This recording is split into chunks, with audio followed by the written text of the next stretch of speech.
and I am a student of Dave Ramsey's Financial Peace University and on a journey to become 100% debt-free. My current debt is over $183,000.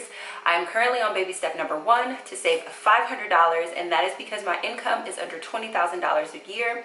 I work part-time, earning anywhere from $1,000 to $1,200 a month. I recently opened my company quarter-time, and it is becoming profitable. In this video, I'm going to be going over my weekly budget update. So if you are interested in the updates that I'm making for my original budget that I did for the month of June 2018, please keep watching. So hopefully you guys have already watched my June 2018 budget. This video is going to be how I've updated my budget since having received my first part-time paycheck, and also done some clearing of money blocks around resentment, shame, and guilt. I will say that my budget changed drastically, but I'm excited about the changes that were made because I do think that they're going to have a deeper, richer impact on what I'm able to do moving forward financially, and me being able to move towards my goal. In this video, my primary aim is really to stay on track with how I'm planning money, and then how I'm actually spending money, because if you've looked at my previous video, there's been a major disconnect, and there's been reasons for that disconnect every single month, but I want to get to the point where there's not a reason for the disconnect. I'm simply doing a budget and following a budget. And so the one reflection question that I kind of just want to highlight before I look over that is, you know, what was my intention for the week? So you guys know my overall intention for the month is to release shame, guilt, and resentment. My overall intention for this first sort of week was to really try to understand the Every Dollar app, because I was so tempted to just create an Excel spreadsheet for myself. That would be easier, but I want to learn the Every Dollar app because I understand that it has systems built in to protect me from myself. So if I go and I make my own spreadsheet and I do my own numbers, then what will happen is everything is going to line up, because I'm the checks and balance, and I don't want to be my own checks and balance, because I understand I have some deficiencies with respect to managing my money. And so my intention for this week was to really explore the Every Dollar app and really figure out how to best utilize it as a system for supporting me in staying on track with my finances. And so I learned a lot this week. I watched a lot of videos, and I did a lot of emotional work. So I'm excited to show you guys what my updated budget looks like so far. So going over my shoulder, let's take a look.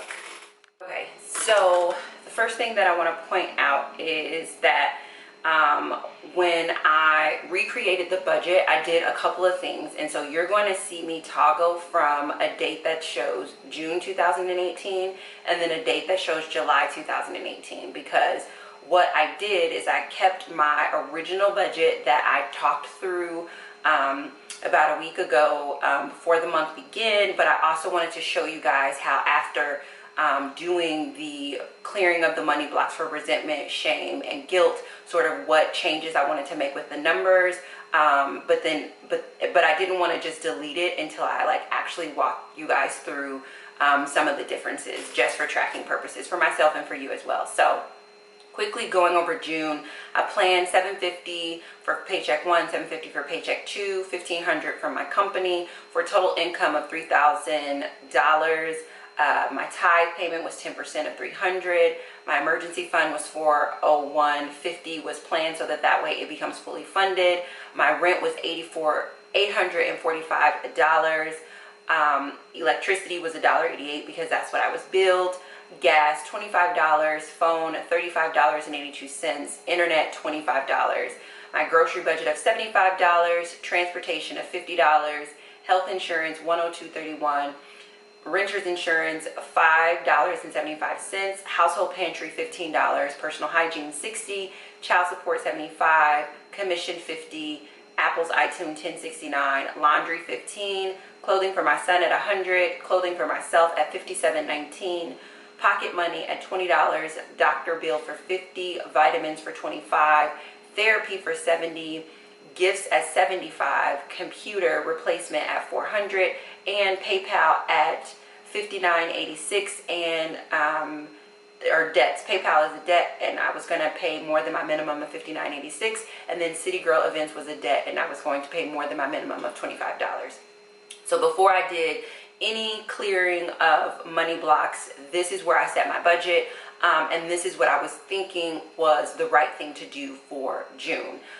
It is an every dollar budget because everything that I have planned, my income minus my expenses equals 0. You're beginning to see a little bit of red over here because I did receive a paycheck, and I just want to point this out.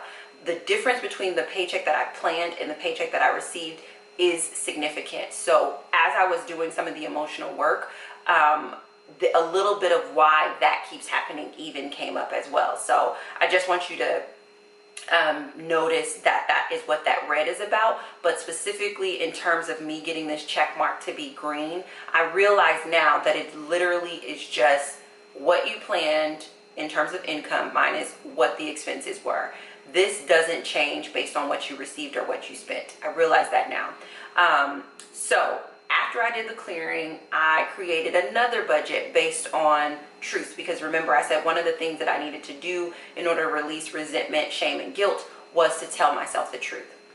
And so I created another budget. Again, please don't pay attention to this. This was just so I could continue to use the app as a checks and balance. And at the end of this video, I will transfer everything over to June so it makes sense. And so after I had cleared, I believe it was guilt, I went back into my budget and I looked at my numbers, and I realized that a part of the reason why I was planning so aggressively with my part-time income, I looked at shame. One of the reasons I was planning so aggressively with my part-time income is because I was starting to feel ashamed of my income.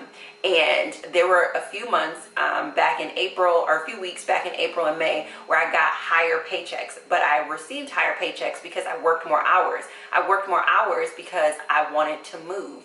And the intent behind working those hours were to be able to move into my new place and have financial resources to be able to make myself comfortable. My intent was not to continue to work additional hours at my part-time job and to continue to pick up. But what I realized when I was clearing shame and when I was clearing guilt was that I felt really guilty and I felt really ashamed for my income level. And so what I was doing in my planning was planning more income and then sort of using that as like the stick to push me to pick up hours every time they were offered, instead of honoring my original position, which is I work part-time. So that being said, the new planned income based, like post clearing these emotions that were driving piss poor financial behavior, is bringing my part-time paycheck number one to $500, bringing my second paycheck to $500, for a total income earned from my part-time job of $1,000 instead of the $1,500 that I was planning. So that's a $500 gap between what I planned before versus what I'm planning now, which is more realistic, but also it's more truthful. And you guys, if you look at my previous budgets, you will see that there was a significant gap, and that gap was because guilt and shame was driving the behavior of trying to plan more and planning more because I was feeling guilty and ashamed about what I was actually earning. My company income, my company salary will remain the same. My total income for the month of June 2018, what I'm anticipating is $2,500 even. The other thing that came up once I released the shame and the guilt is I was able to reorganize some of the categories, because all of these little things, they move. And one of the things I realized is that I wanted to I wanted to get it right so bad that I wasn't considering that the rightness of a budget is relative to the person spending the money, and everybody's putting their money in different places. And so I would put my money where I wanted it to go, but it wasn't necessarily prioritized based on the type of woman that I want to be. And so it was just organized by the list that Dave Ramsey had originally set up inside of his Every Dollar app, which I think that that's a good sort of organizational format. However, based on my circumstances, it didn't allow me to be able to preview my priorities in a way that supported me in actually sending my money in that place and then tracking it properly. So for example, under giving, the only thing that used to exist here was my tithe payment. But what I decided to do was move up my child support, my commission, and my Apple iTunes, because, and again, this happened after I cleared the resentment, the shame, and the guilt. And what I realized is that I was prioritizing child support as a inside of my lifestyle, and inside of my lifestyle, so child support was in terms of how it was being prioritized, it was almost like it was comparable to my laundry, or it was comparable to my pocket money, when in reality, child support is something that is significant. It's significant to me. I wanted to move it up to the top just to give it that visual priority, but also to put it under the category of giving, so that way, as I'm expressing it and as I'm sending it, because I'm not paying child support because I'm court ordered, I'm not paying child support because my son's father is asking or demanding, I'm paying it because of the type of woman that I want to be. I believe that parents should take financial responsibility for their children. I believe that sending something is better than sending nothing. I believe that these are just things that I believe, but I think that the way that it was showing up on my visually, it wasn't reflecting the priority. And so I moved that up. Once I moved that up, I also realized that the type of person that I want to be, the type of woman that I want to be, is I want to be able to contribute significantly to my son's life.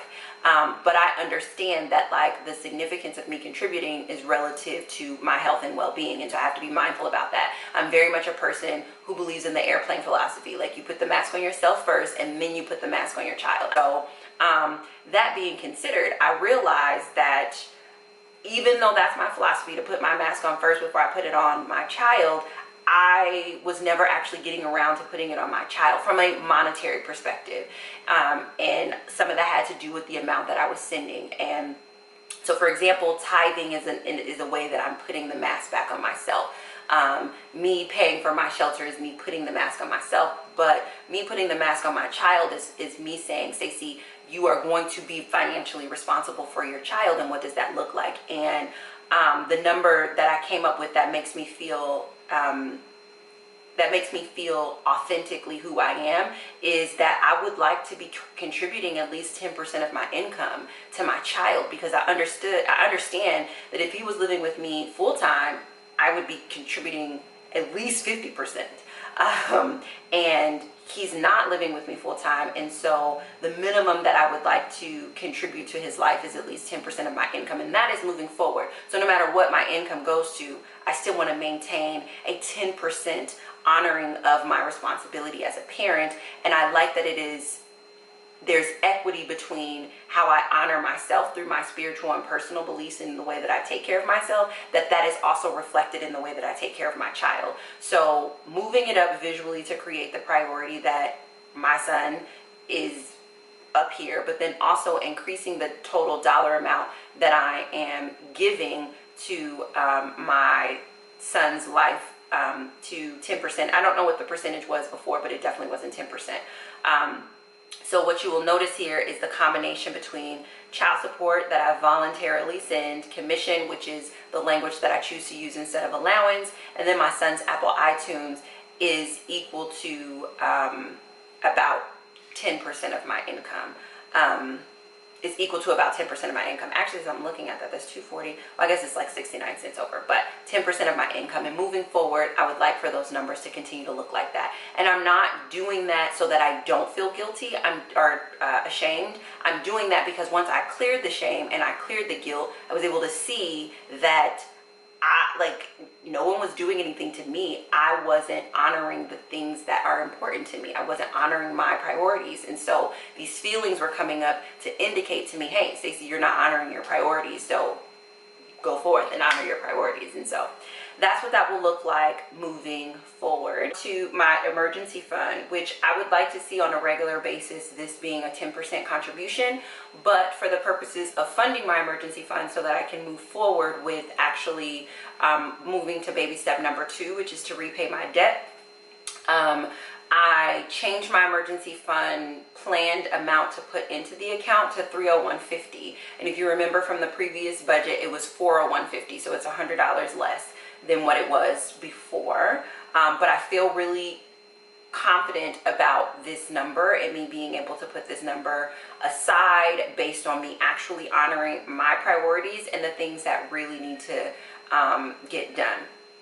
Rent remains the same at $845.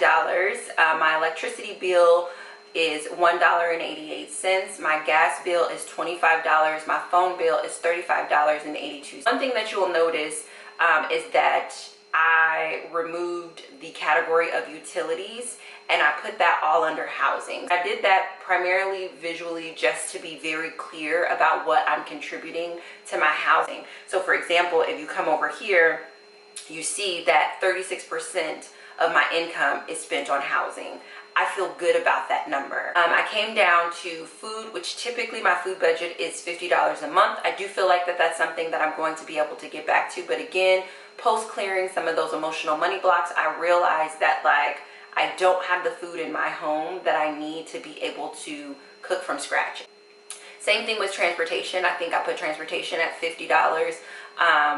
Just with, you know, I can walk to work, I can, you know, do all these things, which all of that continues to be accurate. But I realize buying my CTA pass enables me to be able to get around the city. Health insurance and renter's insurance remain the same, $102.31, $5.75. And right now insurance is sitting at 4% of my income.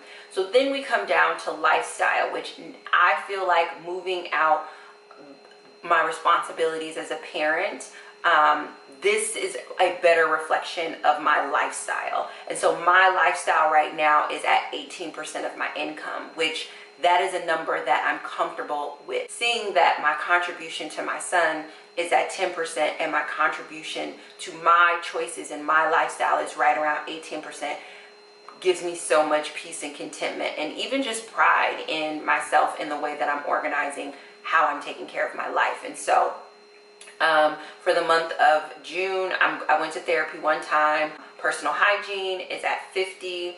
Household pantry is at 15. Laundry, I changed from $15 to $10. Homemaking, I've created it at $27.05. I did give myself $25 in clothing. I sell $20 in pocket money. I set aside $50 for doctor's bills, $25 for vitamins, and then I was fortunate enough at the recording of this video, I've already been able to find a replacement computer. You guys can see that there. I found a 21-inch iMac computer on Craigslist for $150, and I'm just so stinking excited about that. If you look at my previous budget, I increased my minimum payment for City Girl and I was paying over on my PayPal. That is not what Dave Ramsey tells you to do. I realize in releasing the shame and the guilt is that I keep wanting to get to the debt payment. I keep wanting to put a little bit more, but I'm making payments that are not impactful in the long run because I'm not setting up the foundation, and the foundation is the emergency fund. So I went back in, I changed my debt payments back to their minimum payments, which they will remain until my four walls are secure. And until my four walls are secure, but also until I complete baby step number one. And baby step number one is to save $500. I cannot put more money toward debt. I can't pay extra debt payments until my emergency fund is fully funded. So this is how this budget has been updated since the clearing of those emotional blocks. And I will tell you, it feels friggin' amazing. I've spent a little bit of my paycheck so far, but I'm very happy to be this far into the week and not have spent the entirety of my paycheck. And that's something too that I noticed was very, very different after doing the emotional work. I wasn't so like eager to get rid of the money. Like it was almost like before, like I had to hurry up and spend it or something was gonna happen. And now I don't have to hurry up and spend it. I can just choose to spend it, and I can choose to spend it strategically. So that is feeling really, really amazing. And that is all I have for this weekly update. I deeply appreciate you supporting my work and taking the time to watch. If you have any questions about the shifts that I've made for the month of June, please leave them in the comments below. And I look forward to talking to you guys very soon. Bye.